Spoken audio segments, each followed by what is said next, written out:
The election was a disaster for the Conservative leader. Regrets? She has a few. Well, I felt, I suppose, devastated really, because as I say, I knew the campaign wasn't going perfectly, but still the messages I was getting from people I was speaking to, but also the comments we were getting back from a lot of people that were being passed on to me, were that we were going to get a better result than we did.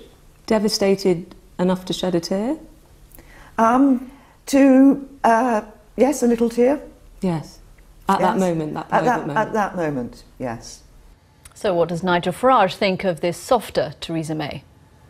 Whatever your politics, however you feel about Nigel Farage had an idea and he had a lot of personality. Jeremy Corbyn had a lot of personality. The big criticism of Theresa May is she was a bit robotic. A bit? Look, she's a nothing. She doesn't even exist. I mean, she stands up and gives these speeches.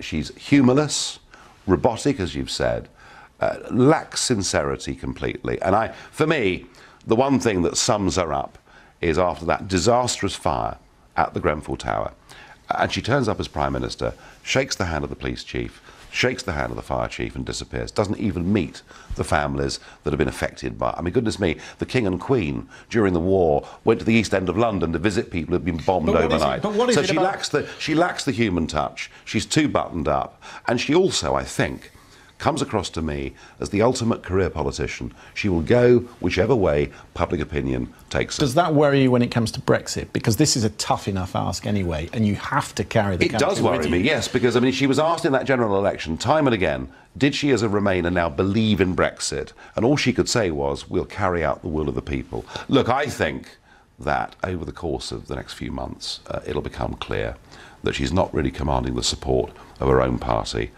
either wing of her party. I think she'll be gone in a few months, and I think the Conservative Party absolutely have to have a leader that believes in Brexit. Even if she's gone, it's looking increasingly possible, at least, that it's going to be a softer Brexit than you might have liked.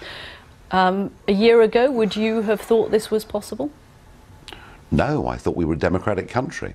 I thought the political class would, for once, just have to accept that they couldn't have things their own way. Because it's funny, because see, what's actually happened is public opinion... Maybe the country does want a soft Brexit. Well, this is what's interesting, though. Public opinion now, consistently, about 70% of people say, however we voted a year ago, we want the government simply to get on with it. And that includes, by the way, leaving the single market. It's the political class in the House of Commons and the House of Lords that are trying to rally against it. Brexit will happen. Of that, I've got absolutely no doubt at all. But I do agree with the basis of the question. I think there will be areas where we concede more than we need to. Just a quick one. You said it's democratic. The democratic numbers in the House say it's going to be a softer Brexit. That is democracy. The parliamentary numbers worry me very greatly. And yes, look, I'm agreeing with you. I think we're going to get a much softer Brexit than the people voted for, which means we're going to be debating this for the next 2 or 3 general elections. Oh, no. I'm afraid so. You didn't frankly have the balls to put country before party.